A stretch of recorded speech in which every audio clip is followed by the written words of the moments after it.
So why this change? Why this shift after all these years? What happens is a response to the social movements of the late 1960s. It's April, Martin Luther King has just been killed. There's been riots all over the country. And Lyndon Johnson requests this bill. Congress passes it literally as DC is burning. And what this omnibus crime bill does is to redistribute money from the federal government to the state governments so that they may build up their criminal justice system, that they may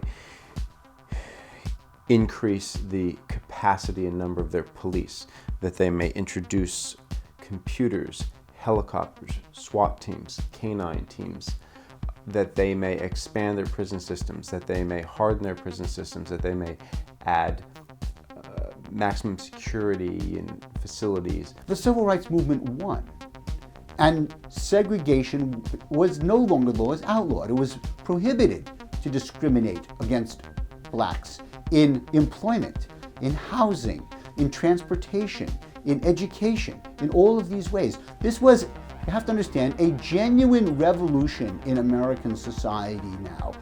Every sector of society is up in arms demanding redistribution of wealth, redistribution of political power, an end to the war in Vietnam, all sorts of things. The first demonstration I went to in Washington was in 1967. In 1969, I was arrested inside the Pentagon, reading the names of dead GIs out of congressional record as part of a nonviolent religious protest of the war in Vietnam. Nixon's analysis is that you have to understand, essentially it's a quote here, that the whole problem is the blacks.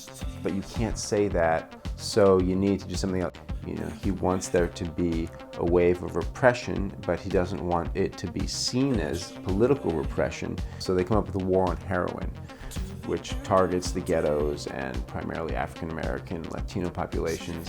When we talk about the 60s, we're really talking about the 70s. Woodstock was the summer of 1969.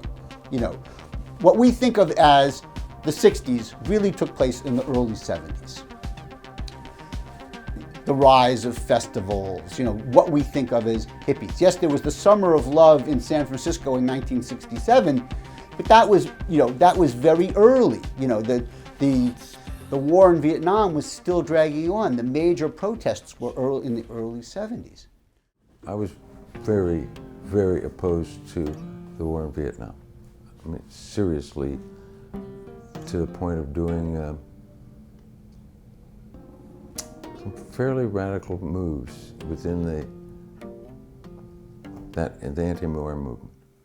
A lot of the money from the Brotherhood of Light went to that, and it subsequently was funneled to the Weather Underground.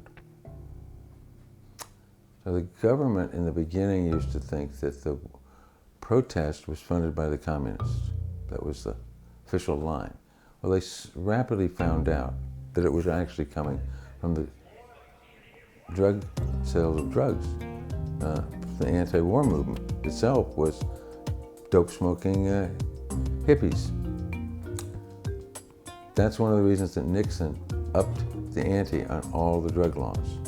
It's in 1970 that the Uniform Controlled Substances Act is proposed by the National Conference of Commissioners on Uniform State Laws, and state legislatures very, very quickly then pass a Uniform Controlled Substances Act, all of which then leads to a dramatic increase in the prosecution of black people for drugs. So that today, when we think of the drug problem, crack, heroin, well, we think of black people. This is an urban problem. These are, what are we, code word for black people. Or I'll talk about, you know, the youth at risk we need to prevent from drug abuse. Youth at risk, code word, black people, young blacks using drugs. I was in San Francisco from '65 on, except for the year I was in New Mexico, 9 months actually.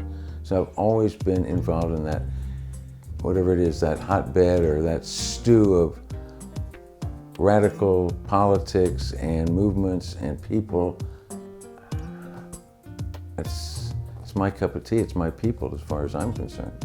I formed an equivalent to the Black Panther Party in the white community in Eugene in 1969 and 70 called the Patriot Party. What that did, though, is it got the attention of authorities, and as the Panthers were being cut up and shot down, some of the rest of us, including myself, were arrested on charges. I was arrested on a gun charge, essentially a gun that was not mine. It was in a car that was stopped by the police in the early morning hours. I was in the car, and I'm one of 6 people, and I'm the only one that got charged with constructive possession of an illegal firearm. And I got 10 years for it.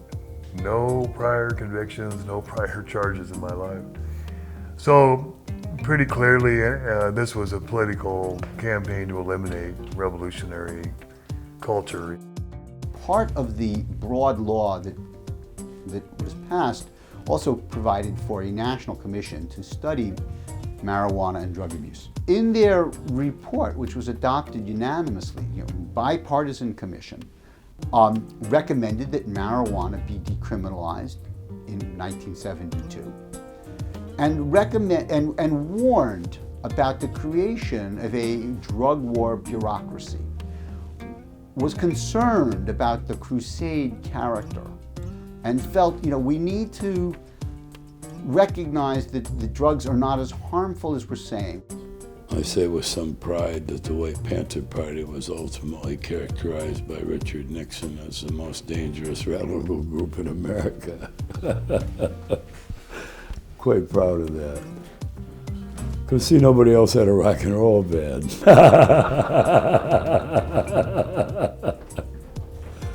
This is when we thought rock and roll, as I said at the time, was a weapon of cultural revolution. How wrong can a motherfucker be?